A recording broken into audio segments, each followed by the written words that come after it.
ತಮಿಳುನಾಡು ರಾಜಕೀಯದಲ್ಲಿ number game ಆಟ. ವಿಜಯ್ ಕಟ್ಟಿ ಹಾಕಲು DMK AIADMK big plan. Yes ವೀಕ್ಷಕರೇ, ತಮಿಳುನಾಡು ರಾಜಕೀಯ ರೋಚಕ ತಿರುವು ಕಂಡಿದೆ. ದ್ರಾವಿಡ ನಾಡು ರಾಜಕಾರಣದ ಇತಿಹಾಸದಲ್ಲೇ ದಳಪತಿ ವಿಜಯ್ ಕ್ಷಿಪ್ರ ಕ್ರಾಂತಿಯನ್ನ ಮಾಡಿದ್ದಾರೆ. ಬೆಳ್ಳಿ ತೆರೆ ಮೇಲೆ ಅಬ್ಬರಿಸ್ತಾ ಇದ್ದಂತಹ ದಳಪತಿ ವಿಜಯ್ ಈಗ ತಮಿಳುನಾಡಿನ ಸಿಎಂ ಆಗೋದಕ್ಕೆ ಸಜ್ಜಾಗಿದ್ದಾರೆ. ಆದರೆ ಮುಖ್ಯಮಂತ್ರಿ ಆಗೋದಕ್ಕೆ ದಳಪತಿ ವಿಜಯ್ಗೆ ಬಹುಮತದ ಭೂತ ಕಾಡ್ತಾ ಇದೆ. ನಿನ್ನೆಯಿಂದ ವಿಜಯ್ ಮ್ಯಾಜಿಕ್ ನಂಬರ್ಗಾಗಿ ಒದ್ದಾಡ್ತಿದ್ದಾರೆ, ಆದರೆ ಆಗ್ತಿಲ್ಲ. ರಾಜ್ಯಪಾಲರು ಕೂಡ ವಿಜಯ್ಗೆ 118 ಶಾಸಕರನ್ನ ಇಟ್ಟುಕೊಂಡು ಬನ್ನಿ ಅಂತ ಖಡಕ್ಕಾಗಿ ಹೇಳಿದ್ದಾರೆ. ಈಗ ವಿಜಯ್ ಅವರನ್ನ ಸಿಎಂ ಆಗಲು ತಪ್ಪಿಸುವುದಕ್ಕೆ, ಅಧಿಕಾರದಿಂದ ದೂರ ಇಡಲು ಬದ್ಧ ವೈರಿಗಳಾದ ಡಿಎಂಕೆ ಎಐಎಡಿಎಂಕೆ ಮೈತ್ರಿ ಮಾಡಿಕೊಳ್ಳಲು ಮುಂದಾಗಿದ್ದಾರೆ ಎಂಬ ಸುದ್ದಿ ತಮಿಳುನಾಡಿನಲ್ಲಿ ಬಿರುಗಾಳಿ ಎಬ್ಬಿಸಿದೆ. ಯಾವ ದ್ರಾವಿಡ ಮಣ್ಣಿನಲ್ಲಿ ದಶಕಗಳಿಂದ ಡಿಎಂಕೆ ಮತ್ತು ಎಐಎಡಿಎಂಕೆ ಒಬ್ಬರಿಗೊಬ್ಬರು ಮುಖ ನೋಡದಂತೆ ಕಿತ್ತಾಡ್ತಿದ್ವೋ, ಅದೇ ಬದ್ಧ ವೈರಿಗಳು ಇವತ್ತು ರಹಸ್ಯವಾಗಿ ಕೈ ಜೋಡಿಸಿದ್ದಾರೆ ಅಂತ ಸುದ್ದಿ ಹಬ್ತಾ ಇದೆ. ಹಾಗಾದ್ರೆ ಬನ್ನಿ, ದಳಪತಿ ವಿಜಯ್ ಸಿಎಂ ಆಗುವುದು ಕಷ್ಟನಾ? ಡಿಎಂಕೆ ಎಐಎಡಿಎಂಕೆ ಮೈತ್ರಿ ಆಗ್ತಾವ? ರೆಸಾರ್ಟ್ ಪಾಲಿಟಿಕ್ಸ್ ಶುರುವಾಗಿದ್ದು ಯಾಕೆ? ಸದ್ಯ ತಮಿಳುನಾಡು ರಾಜಕೀಯದಲ್ಲಿ ಏನೆಲ್ಲ ಆಗ್ತಾ ಇದೆ, ಒಂದು ಕಂಪ್ಲೀಟ್ ಮಾಹಿತಿ ಇಲ್ಲಿದೆ. ನಾನು ಶಿವಮೂರ್ತಿ ಸೊರಬ. ದಳಪತಿ ವಿಜಯ್ ಸಿಎಂ ಕನಸು ನುಚ್ಚು ನೂರು. ಎಸ್ ವೀಕ್ಷಕರೇ, ಮೊದಲು ತಮಿಳುನಾಡು ಅಸೆಂಬ್ಲಿಯ ಆ ನಂಬರ್ ಗೇಮ್ ಹೇಗಿದೆ ಅನ್ನೋದನ್ನ ನೋಡ್ತಾ ಹೋಗೋಣ. ತಮಿಳುನಾಡಿನಲ್ಲಿ ಒಟ್ಟು 234 ವಿಧಾನಸಭಾ ಕ್ಷೇತ್ರಗಳಲ್ಲಿ ಬಹುಮತ ಸಾಬೀತುಪಡಿಸಲು ಬೇಕಾಗಿರುವಂತಹ ಮ್ಯಾಜಿಕ್ ನಂಬರ್ 118. ವಿಜಯ್ ಅವರ ಟಿವಿಕೆ ಪಕ್ಷವು 108 ಸ್ಥಾನಗಳನ್ನು ಗೆಲ್ಲುವ ಮೂಲಕ ತಮಿಳುನಾಡಿನಲ್ಲಿ ಅತಿದೊಡ್ಡ ಪಕ್ಷವಾಗಿ ಹೊರಹೊಮ್ಮಿದೆ. ಅಂದರೆ ವಿಜಯ್ ಅವರಿಗೆ ಸಿಎಂ ಕುರ್ಚಿ ಏರೋಕೆ ಇನ್ನೂ ಕೇವಲ 10 ಶಾಸಕರ ಕೊರತೆ ಇದೆ.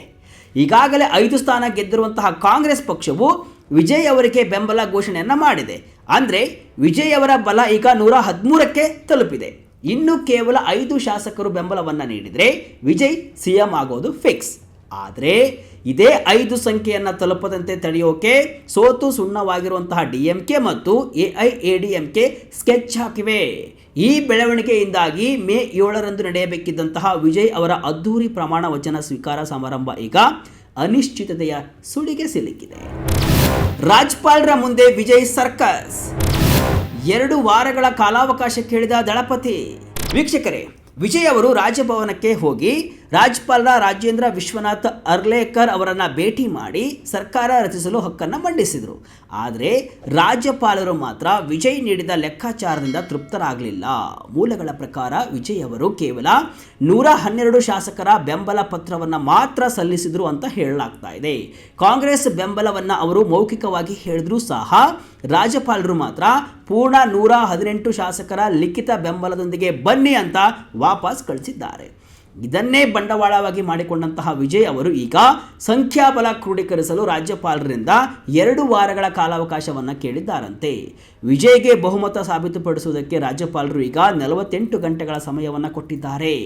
ವಿಜಯ್ ಕೂಡ ಈಗ ಅಷ್ಟೇ ತಾಳ್ಮೆಯಿಂದ ಪ್ರತಿ ನಿಮಿಷವೂ ಕೂಡ ಬದಲಾಗುತ್ತಿರುವಂತಹ ರಾಜಕೀಯ ಹವಾಮಾನವನ್ನು ಕೂತಲ್ಲೇ ಗಮನಿಸುತ್ತಿದ್ದಾರೆ. 1972ರ ಬದ್ಧ ವೈರಿಗಳು ಈಗ ಒಂದೇ ಟೇಬಲ್ನಲ್ಲಿ. ವಿಜಯ್ ತಡೆಯಲು ಡಿಎಂಕೆ ಎಐಎಡಿಎಂಕೆ ಸೀಕ್ರೆಟ್ ಮೈತ್ರಿ. ಎಸ್, ಈ ಇಡೀ ಡ್ರಾಮಾದಲ್ಲಿ ಅತಿ ದೊಡ್ಡ ಟ್ವಿಸ್ಟ್ ಅಂದರೆ ಡಿಎಂಕೆ ಮತ್ತು ಎಐಎಡಿಎಂಕೆ ನಡುವೆ ನಡೀತಾ ಇರುವಂತಹ ಆ ರಹಸ್ಯ ಮಾತುಕತೆ. 1972ರಲ್ಲಿ ಎಂಜಿ ರಾಮಚಂದ್ರನ್ ಅಂದರೆ ಎಂಜಿಆರ್ ಅವರನ್ನ ಎಂ ಕರುಣಾನಿಧಿ ಅವರು ಪಕ್ಷದಿಂದ ಉಚ್ಚಾಟಿಸಿದಾಗಿನಿಂದ ಈ ಎರಡೂ ಪಕ್ಷಗಳ ನಡುವೆ ದಾಯಾದಿ ಮತ್ಸರ ಇತ್ತು. ಆದರೆ ಈಗ ದಳಪತಿ ವಿಜಯ್ ಎಂಬ ಹೊಸ ಶಕ್ತಿಯ ಉದಯವು ಈ ಇಬ್ಬರು ಹಳಬರನ್ನ ಒಂದಾಗುವಂತೆ ಮಾಡಿದೆ. ಡಿಎಂಕೆ 59 ಸ್ಥಾನವನ್ನು ಗೆದ್ದಿದ್ರೆ ಎಐಎಡಿಎಂಕೆ 47 ಸ್ಥಾನವನ್ನು ಗೆದ್ದಿದೆ. ಈ ಎರಡೂ ಪಕ್ಷಗಳು ಒಂದಾದರೆ ಒಟ್ಟು 106 ಶಾಸಕರಾಗ್ತಾರೆ. ವಿಜಯ್ ಅವರನ್ನ ಅಧಿಕಾರದಿಂದ ದೂರ ಇಡೋಕೆ ಈ ದ್ರಾವಿಡ ಮಹಾ ಮೈತ್ರಿ ರಚನೆ ಆಗುವ ಸಾಧ್ಯತೆ ದಟ್ಟವಾಗ್ತಾ ಇದೆ. ತಮಿಳುನಾಡಿನ ಪ್ರಜಾಪ್ರಭುತ್ವಕ್ಕೆ ಇನ್ನೂ ಒಳ್ಳೆಯ ಕಾಲ ಬರಲಿದೆ ಅಂತ ಡಿಎಂಕೆ ನಾಯಕ ಹಫೀಜುಲ್ಲಾ ಮಾಡಿರುವಂತಹ ಟ್ವೀಟ್ ಇದೆಯಲ್ಲ, ಈ ಅನುಮಾನವನ್ನು ಮತ್ತಷ್ಟು ಹೆಚ್ಚಿಸಿದೆ. ಅಂದರೆ ವಿಜಯ್ ಅವರನ್ನು ಸಿಎಂ ಆಗದಂತೆ ತಡೆಯೋಕೆ ಇವರು ಯಾವುದೇ ಹಂತಕ್ಕೆ ಹೋಗಲು ಸಿದ್ಧರಾಗಿದ್ದಾರೆ ಅನ್ನೋ ಚರ್ಚೆ ಈಗ ಶುರುವಾಗ್ತಾ ಇದೆ.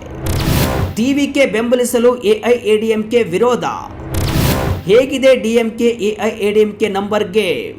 ಟಿವಿಕೆ ಬೆಂಬಲಿಸುವಂತಹ ವಿಚಾರದಲ್ಲಿ ಎಐಎಡಿಎಂಕೆ ಪಕ್ಷದಲ್ಲಿ ಭಿನ್ನಮತ ಈಗ ಶುರುವಾಗಿದೆ. ಎಐಎಡಿಎಂಕೆ 47 ಸ್ಥಾನಗಳಲ್ಲಿ ಜಯ ಗಳಿಸಿದ್ದು, ಷಣ್ಮುಗಂ ಬಣದ 30 ಶಾಸಕರು ಟಿವಿಕೆಗೆ ಬೆಂಬಲವನ್ನು ಸೂಚಿಸುವುದಕ್ಕೆ ಒಲವು ವ್ಯಕ್ತಪಡಿಸಿದ್ದಾರೆ ಅಂತ ಹೇಳಲಾಗ್ತಾ ಇದೆ. ಈ ಮಧ್ಯೆ ಕಾಂಗ್ರೆಸ್ ಬೆಂಬಲ ಘೋಷಿಸುವ ಮುನ್ನ ಟಿವಿಕೆ ಪ್ರಧಾನ ಕಾರ್ಯದರ್ಶಿ ಅಧವ್ ಅರ್ಜುನ್ ಮತ್ತು ಆನಂದ್ ಅನ್ನೋರು ಎಐಎಡಿಎಂಕೆ ಮುಖ್ಯಸ್ಥ ಇ ಪಳನಿಸ್ವಾಮಿ ನಿವಾಸಕ್ಕೆ ಭೇಟಿ ನೀಡಿ ಮಾತುಕತೆಯನ್ನು ನಡೆಸಿದ್ದು ಕೂಡ ಈಗ ಕುತೂಹಲವನ್ನು ಮೂಡಿಸಿದೆ. ಇತ್ತ ಯಾವ ಕಾರಣಕ್ಕೂ ಟಿವಿಕೆಗೆ ಎಐಎಡಿಎಂಕೆ ಬೆಂಬಲ ನೀಡಲ್ಲ ಅಂತ ಎಐಎಡಿಎಂಕೆ ಹಿರಿಯ ನಾಯಕ ಕೆಪಿ ಮುನಿಸ್ವಾಮಿ ಹೇಳಿಬಿಟ್ಟಿದ್ದಾರೆ. ಚೆನ್ನೈನಲ್ಲಿ ಮಾತನಾಡಿದಂತಹ ಅವರು, ಎಐಎಡಿಎಂಕೆಯಲ್ಲಿ ಇರುವಂತಹ ಕೆಲವರು ಟಿವಿಕೆ ಬೆಂಬಲಿಸುವುದಕ್ಕೆ ಪಳನಿಸ್ವಾಮಿ ಮೇಲೆ ಒತ್ತಡವನ್ನು ಹೇರ್ತಾ ಇದ್ದಾರೆ.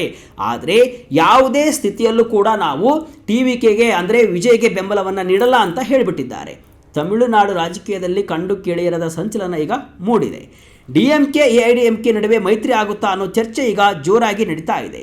ಸರ್ಕಾರ ರಚನೆಗೆ ಬದ್ಧ ವೈರಿಗಳೇ ಪರಸ್ಪರ ಕೈ ಜೋಡಿಸಲಿದ್ದಾರಾ ಅಂತ ರಾಷ್ಟ್ರೀಯ ಮಾಧ್ಯಮಗಳು ಕೂಡ ಈಗ ವರದಿಯನ್ನು ಮಾಡಿವೆ. ಹಾಗಿದ್ರೆ ಡಿಎಂಕೆ ಎಐಎಡಿಎಂಕೆ ನಂಬರ್ ಗೇಮ್ ಲೆಕ್ಕಾಚಾರ ಏನು ಅನ್ನೋದನ್ನ ಈಗ ನೋಡೋಣ. ಸದ್ಯ ಡಿಎಂಕೆ ಸ್ವತಂತ್ರವಾಗಿ 59 ಕ್ಷೇತ್ರಗಳನ್ನು ಗೆದ್ದಿದೆ. ಜೊತೆಗೆ ಡಿಎಂಕೆ ಮಿತ್ರ ಪಕ್ಷಗಳಾದ ಡಿಎಂಡಿಕೆ 1 ಸ್ಥಾನ ಇದೆ, ವಿಸಿಕೆ 2 ಸ್ಥಾನ, ಸಿಪಿಐ 2 ಸ್ಥಾನ, ಸಿಪಿಐಎಂ 2 ಹಾಗೂ ಮುಸ್ಲಿಂ ಲೀಗ್ 2 ಸೇರಿದರೆ ಒಟ್ಟು 68 ಸ್ಥಾನ ಆಗಲಿದೆ. ಇನ್ನು ಈ ಕಡೆ ಬಂದರೆ ಯಾವುದು ಎಐಎಡಿಎಂಕೆ ಬಂದರೆ ಇದು 47 ಸ್ಥಾನಗಳನ್ನು ಗೆದ್ದಿದ್ದು, ಮಿತ್ರ ಪಕ್ಷಗಳಾದ ಬಿಜೆಪಿ 1, ಪಿಎಂಟಿಕೆ 4 ಸ್ಥಾನ, ಎಎಂಎಂಕೆ 1 ಸ್ಥಾನವನ್ನು ಗೆದ್ದಿದೆ. ಅಲ್ಲಿಗೆ ಎಐಎಡಿಎಂಕೆ ಬಳಿ ಒಟ್ಟು 53 ಸ್ಥಾನಗಳು ಇರಲಿವೆ. ಹೀಗೆ ಎಐಎಡಿಎಂಕೆ ಮತ್ತು ಡಿಎಂಕೆ ಜೊತೆ ಮಹಾಮೈತ್ರಿ ಆದರೆ ಒಟ್ಟು 121 ಆಗಲಿದೆ. ಅಲ್ಲಿಗೆ ಈಸಿಯಾಗಿ ಸರ್ಕಾರವನ್ನು ರಚನೆ ಮಾಡಬಹುದು. ರೆಸಾರ್ಟ್ನಲ್ಲಿ ಟಿವಿಕೆ ಶಾಸಕರ ಬಂದೋಬಸ್ತ್. ಇನ್ನು ತಮಿಳುನಾಡಿನಲ್ಲಿ ರೆಸಾರ್ಟ್ ರಾಜಕೀಯ ಈಗ ಅಕ್ಷರಶಃ ರಂಗೇರಿದೆ. ಗೆದ್ದಿರೋ ತನ್ನ 108 ಶಾಸಕರನ್ನ ಇತರ ಪಕ್ಷಗಳ ಆಮಿಷದಿಂದ ರಕ್ಷಿಸಲು ವಿಜಯ್ ಮಾಸ್ಟರ್ ಪ್ಲಾನ್ ಮಾಡಿದ್ದಾರೆ.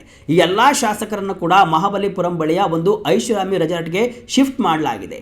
ಹೈಕಮಾಂಡ್ ಅನುಮತಿ ಇಲ್ಲದೆ ಯಾರೂ ಕೂಡ ರೆಸಾರ್ಟ್ನಿಂದ ಹೊರಬರುವಂತಿಲ್ಲ ಮತ್ತು ಯಾರನ್ನು ಕೂಡ ಭೇಟಿ ಮಾಡುವಂತಿಲ್ಲ ಅಂತ ಕಟ್ಟುನಿಟ್ಟಿನ ಆರ್ಡರ್ ಕೂಡ ಮಾಡಲಾಗಿದೆ. ಈ ರೆಸಾರ್ಟ್ ಈಗ ತಮಿಳುನಾಡು ರಾಜಕೀಯದ ವಾರ್ ರೂಮ್ ಆಗಿ ಬದಲಾಗಿದ್ದು, ವಿಜಯ್ ಅಲ್ಲಿಂದಲೇ ಮುಂದಿನ ಸ್ಕೆಚ್ ಹಾಕ್ತಿದ್ದಾರೆ.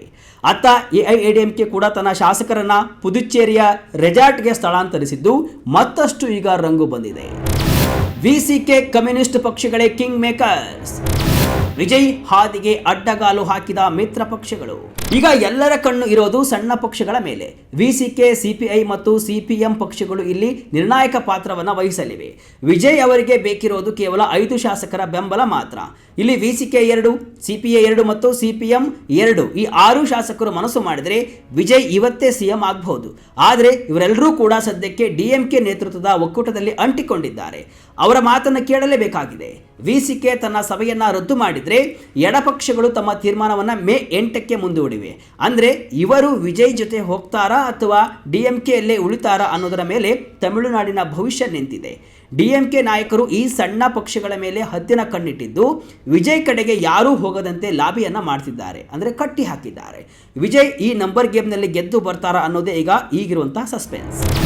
ನಂಬರ್ ಗೇಮ್ನಲ್ಲಿ ಗೆಲ್ತಾರಾ ದಳಪತಿ? ವಿಜಯ್ ಅವರನ್ನ ತಡೆಯೋಕೆ ಹಳಬರು ಮಾಡ್ತಿರುವಂತಹ ಈ ಪ್ಲಾನ್ ತಮಿಳುನಾಡು ಇತಿಹಾಸದಲ್ಲಿ ಅತಿ ದೊಡ್ಡ ತಿರುವು ಅಂತ ಹೇಳಲಾಗ್ತಿದೆ. ದಶಕಗಳ ಕಾಲ ದ್ರಾವಿಡ ಸಿದ್ಧಾಂತದ ಹೆಸರಲ್ಲಿ ರಾಜಕೀಯ ಮಾಡಿದವರು ಇವತ್ತು ಕೇವಲ ಅಧಿಕಾರಕ್ಕಾಗಿ ತಮ್ಮ ತತ್ವಗಳನ್ನೇ ಗಾಳಿಗೆ ತೂರಿ ಒಂದಾಗ್ತಿದ್ದಾರೆ ಅನ್ನೋದು ವಿಜಯ್ ಅಭಿಮಾನಿಗಳ ಆಕ್ರೋಶಕ್ಕೆ ಕಾರಣವಾಗಿದೆ. ಸ್ಟಾಲಿನ್ ಅವರು ತಮ್ಮ ಸ್ವಂತ ಕ್ಷೇತ್ರವಾದ ಕೊಳತ್ತೂರನ್ನೇ ಕಳೆದುಕೊಂಡಿದ್ದಾರೆ. ಇದು ಡಿಎಂಕೆಗೆ ಬಿದ್ದಂತಹ ದೊಡ್ಡ ಪೆಟ್ಟು. ಇಂತಹ ಸಮಯದಲ್ಲಿ ವಿಜಯ್ ಅವರಂತಹ ಹೊಸಬರನ್ನ ಬೆಂಬಲಿಸುವ ಬದಲು ಅಧಿಕಾರ ಹಿಡಿಯೋಕೆ ಡಿಎಂಕೆ ಮತ್ತು ಎಐಡಿಎಂಕೆ ಮಾಡ್ತಿರುವಂತಹ ಈ ಸರ್ಕಸ್ ಜನರಿಗೆ ಇಷ್ಟವಾಗ್ತಿಲ್ಲ. ವಿಜಯ್ ಅವರು ಕೂಡ ರೆಸಾರ್ಟ್ ಒಳಗಡೆ ಇದ್ದುಕೊಂಡೇ ಇತರ ಪಕ್ಷದ ಕೆಲವು ಶಾಸಕರೊಂದಿಗೆ ರಹಸ್ಯ ಮಾತುಕತೆಯನ್ನು ನಡೆಸಿದ್ದಾರೆ ಅನ್ನೋ ಮಾಹಿತಿ ಕೂಡ ಇದೆ. ಅಂದ್ರೆ ವಿಜಯ್ ಕೂಡ ಸುಮ್ಮನೆ ಕೂತಿಲ್ಲ, ಅವರು ತಮ್ಮದೇ ಆದ ರೀತಿಯಲ್ಲಿ ಮ್ಯಾಜಿಕ್ ನಂಬರ್ ತಲುಪಲು ಇನ್ನಿಲ್ಲದಂತಹ ರಣತಂತ್ರವನ್ನು ರೂಪಿಸುತ್ತಿದ್ದಾರೆ. ಕರ್ನಾಟಕದಲ್ಲೂ ಆಗಿತ್ತು ಮಹಾಕ್ರಾಂತಿ. ಬಿಜೆಪಿ ಕಟ್ಟಿ ಹಾಕಿದ ಕಾಂಗ್ರೆಸ್ ಜೆಡಿಎಸ್. ಎಸ್ ವೀಕ್ಷಕರೇ, ಈ ತಮಿಳುನಾಡಲ್ಲಿ ಏನಾಗ್ತಾ ಇದೆಯಲ್ವಾ, ಇದು 2018ರ ಕರ್ನಾಟಕ ವಿಧಾನಸಭಾ ಚುನಾವಣೆಯ ಸಂದರ್ಭದಲ್ಲಿ ಕೂಡ ಆಗಿತ್ತು. ಅವತ್ತು ರಾಜ್ಯ ರಾಜಕೀಯ ಇತಿಹಾಸದಲ್ಲೇ ಒಂದು ಪ್ರಮುಖ ತಿರುವು ಕಂಡಿತ್ತು. ಮೇ 12, 2018ರಂದು ನಡೆದ ವಿಧಾನಸಭಾ ಚುನಾವಣೆಯಲ್ಲಿ ಯಾವುದೇ ಒಂದು ಪಕ್ಷಕ್ಕೆ ಸ್ಪಷ್ಟ ಬಹುಮತ ಬಂದಿರಲಿಲ್ಲ. ಇದು ಅತಂತ್ರ ವಿಧಾನಸಭೆಗೆ ದಾರಿ ಮಾಡಿಕೊಟ್ಟಿತ್ತು. ಒಟ್ಟು 224 ಸ್ಥಾನಗಳಿಗೆ ನಡೆದ ಚುನಾವಣೆಯಲ್ಲಿ ಬಿಜೆಪಿ 104 ಸ್ಥಾನಗಳನ್ನು ಗೆದ್ದು ಅತಿದೊಡ್ಡ ಪಕ್ಷವಾಗಿ ಹೊರಹೊಮ್ಮಿತ್ತು. ಆಡಳಿತದಲ್ಲಿದ್ದಂತಹ ಕಾಂಗ್ರೆಸ್ 78 ಸ್ಥಾನಗಳಿಗೆ ಕುಸಿದರೆ JDS 37 ಸ್ಥಾನಗಳನ್ನು ಪಡೆಯುವಲ್ಲಿ ಯಶಸ್ವಿಯಾಗಿತ್ತು. ಇತರರು 3 ಸ್ಥಾನಗಳನ್ನು ಗೆದ್ದಿದ್ರು. ಆಗ ಬಹುಮತಕ್ಕೆ ಬೇಕಾದ 113ರ ಸಂಖ್ಯೆಯನ್ನು ಯಾರೂ ತಲುಪದಿದ್ದಾಗ ಹೈಡ್ರಾಮಾ ಶುರುವಾಯಿತು.